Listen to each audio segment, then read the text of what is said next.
Liam Brooks only went to the hardware store for screws. That was it. Grab a box, get back home, keep working on the treehouse for his daughter. Nothing dramatic. Just fluorescent lights, the smell of lumber, and soft country music playing from an old radio behind the counter. Normal. Until a small voice behind him said, "Hello, sir. My mom has a tattoo just like yours." The box slipped from his hand. Screws scattered across the concrete floor like metal raindrops. Liam didn't notice, because the tattoo on his wrist was not the kind you saw on a poster at a tattoo shop. It was a phoenix. One wing crooked, like it had once been broken and healed wrong, but learned to fly anyway. He and one person had drawn it together on a napkin 10 years ago. Her name was Maya. The night before, she vanished from his life without a word. The little girl in front of him, Ava, was maybe 9. Dark curls, neat yellow dress, shiny black shoes. She held herself too straight for a child, shoulders back, chin lifted, like someone had taught her that posture was part of her duty. Her eyes were locked on his wrist. "The phoenix," she said softly. "With the broken wing. My mom has the same one on her shoulder. She said it was from a long time ago. From someone she used to know." Liam's heart stopped. Before he could answer, he heard footsteps. Fast, sharp, expensive, heels hitting linoleum in a panicked rhythm. Ava, where did you—" The voice cut off. Some voices bury themselves in your bones. They wait there for years. You don't hear them again until the exact moment your life is about to change.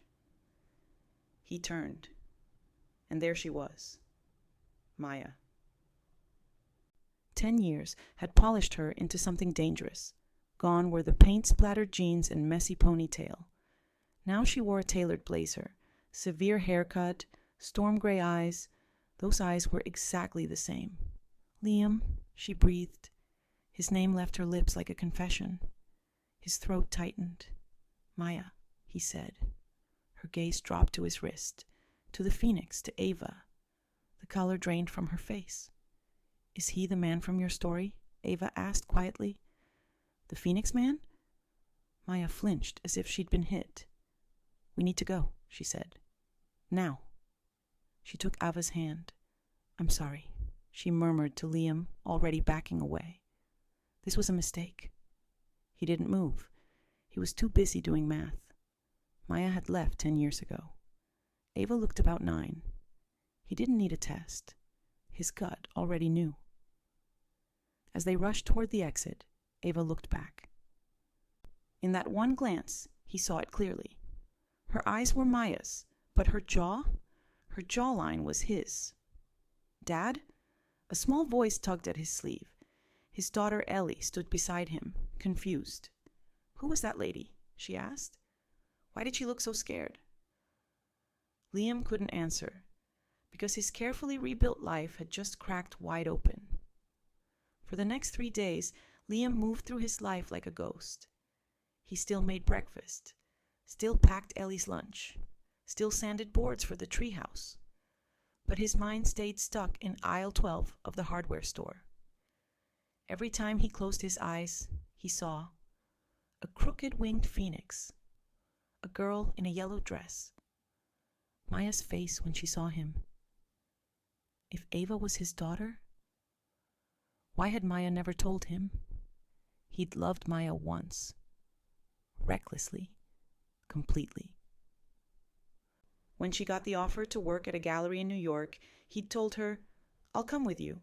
I can build furniture anywhere." She'd said no, said his life, his father's workshop, his roots, they were here. She left anyway. 3 weeks later, she stopped answering his calls, then blocked his number, then disappeared like she'd never existed at all. He'd been broken. Then he met Emily. He met her at a local art fair, where she ran her hand along a rocking chair he'd made and said, "This feels like someone cared." Emily was everything Maya wasn't. Steady, present, warm. He'd built a life with her. They had Ellie. They had laughter. They had simple, solid days. Then cancer took Emily 2 years ago, and Liam did his best to honor her last request. Don't disappear into your grief. Ellie needs a dad. Not a ghost. He was doing okay. Until a stranger's child pointed at his tattoo and said her mother had the same one. On the third night, Ellie found him sitting on the workshop floor, staring at nothing. You're crying, she said. He hadn't even noticed the tears. She climbed into his lap without asking, small and warm and familiar. They sat there in silence for a long time. I like that girl, Ellie said finally. Ava, she looked lonely. Liam swallowed hard. Yeah, he said. She did. Do you think we'll see her again? Ellie asked. I hope so. I've always wanted a sister. The words hit him like a hammer. Ellie had no idea. But children have a way of touching the truth even when they don't know it. He saw Maya again at the farmer's market that Saturday. Ellie was at a pastry stall, debating which cinnamon roll was the biggest in the whole world when Liam spotted her. Maya stood at a table of tomatoes, turning one over in her hand like it was a grenade. Maya, he said. She closed her eyes for a heartbeat, then turned. Up close, he could see what 10 years had done. Fine lines, tiredness, strength. We can't do this, she said quietly. Her voice was controlled, but her hands trembled. Yes, Liam replied. We can. We already started, in the hardware store. He stepped closer. Ava, he said. Is she mine? Maya looked like she might run. Instead, she whispered, Please, Liam, just let this go. You have your life. Don't lie to me, he cut in. You've already kept one truth from me for 9 years. Don't make it worse. Before she could answer, 2 familiar voices cut through the noise. Dad? Look who I found! Ellie ran toward them, hand in hand with Ava, both girls grinning. We found each other again, Ellie said proudly. Can Ava come see the treehouse, please? Ava turned to her mother, hopeful. Can I, Mother? She asked. Please? Maya looked at Liam. In that moment, he saw the war in her eyes. Fear, guilt, love. Finally, she exhaled. 1 hour, she said. You can visit for 1 hour. Then your nanny will pick you up. Ava lit up. Thank you. As the girls ran ahead, Maya grabbed Liam's arm. Her grip was ice cold. There are things you don't understand, she said. Things about my family, the money, the foundation, the people who would love to use a child like Ava. I built walls to protect her. I can't just tear them down now. Liam met her eyes. I'm not asking you to tear them down alone, he said. I'm saying I deserve to know my daughter, and she deserves to know me. She hesitated, then pulled a card from her bag. Maya Lennox, Director, Lennox Foundation. She scribbled an address on the back. Come tonight, she said. 8 o'clock, alone. I'll tell you everything. The hour at the treehouse was both beautiful and brutal. Ava had clearly never been allowed to get dirty, but with a hammer in her hand and sawdust in her hair, she came alive. She asked Liam serious questions about wood, nails, and weight. She listened carefully, then laughed like a child when she bent a nail sideways, and Ellie teased her for it. When her nanny arrived, Ava hugged Ellie like she was clinging to a lifeline. We'll see each other again, right? She asked. Ellie answered without hesitation. Obviously, she said. We still have to finish the treehouse. That night, Liam drove through a gate he had only ever seen from a distance. Maya's house was more glass and steel than home. Money didn't just live here, it ruled. She answered the door barefoot, in jeans and a sweater, hair down. For a moment, she looked like the girl he used to know. Ava's asleep, she said. Liam nodded. Good, he replied, because this conversation isn't for her.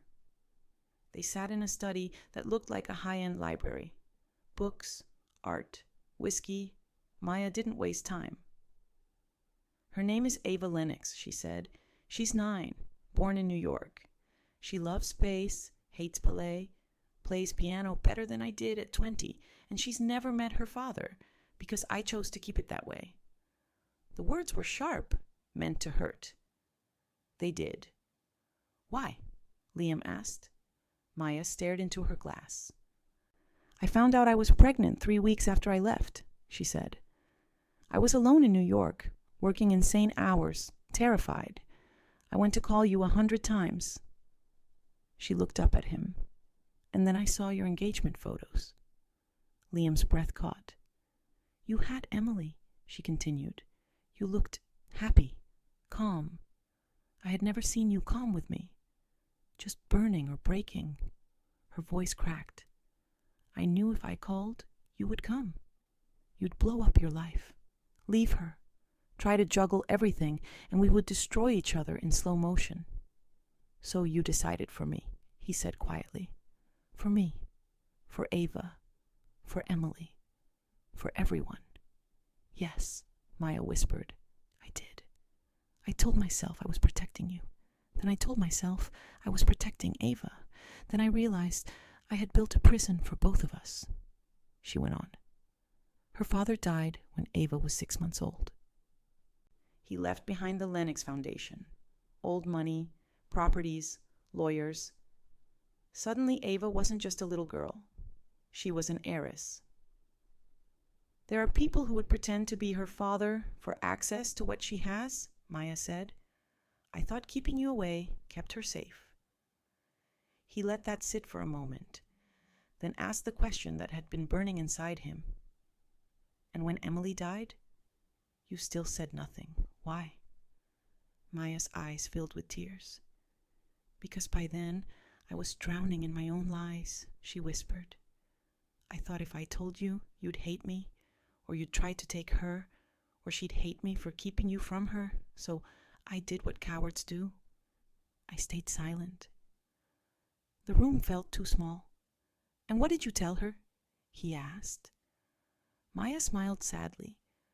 "I told her a story," she said, "about a man who builds things, who has kind hands, who drew a phoenix with me when we were young. I told her he didn't know about her, but that somewhere he carried a piece of her anyway." A tear slipped down Liam's cheek. "You trusted the story," he said. "But you didn't trust me." Maya broke then. Really broke. She cried for the years lost, the choices made, the nights listening to Ava whisper, "Do you think he's real, Mom?" Without thinking, Liam crossed the room and pulled her into a hug. They stood like that for a long time. Not as lovers, as two people who had both tried to protect others in the worst possible way. When they finally sat back down, he said, "I can't change the past. Neither can you. But I can choose what kind of father I'll be now." He looked her in the eyes. "We tell them the truth," he said. "Soon, together." They planned carefully. They didn't want it to be dramatic or cruel. Saturday afternoon, at Liam's house, just the four of them. No lawyers, no witnesses, just honesty. The day arrived sunny and bright, which almost felt insulting. The girls played in the backyard, climbing the half-finished treehouse. Inside, Liam and Maya sat in the living room, rehearsing words that would never feel comfortable. Finally, they called Ava and Ellie in. Both girls sat on the couch, shoulders touching, eyes wide. Something in their small faces said they already knew something was about to change. Liam took a breath. "Ellie," he said, "you know how you've always said you wished you had a sister?" She nodded slowly. "Well," he continued, voice shaking, "you do. You have one. She's been right in front of you. It's Ava." Ellie frowned. "But she has a different mom," she said. "How can she be my sister?"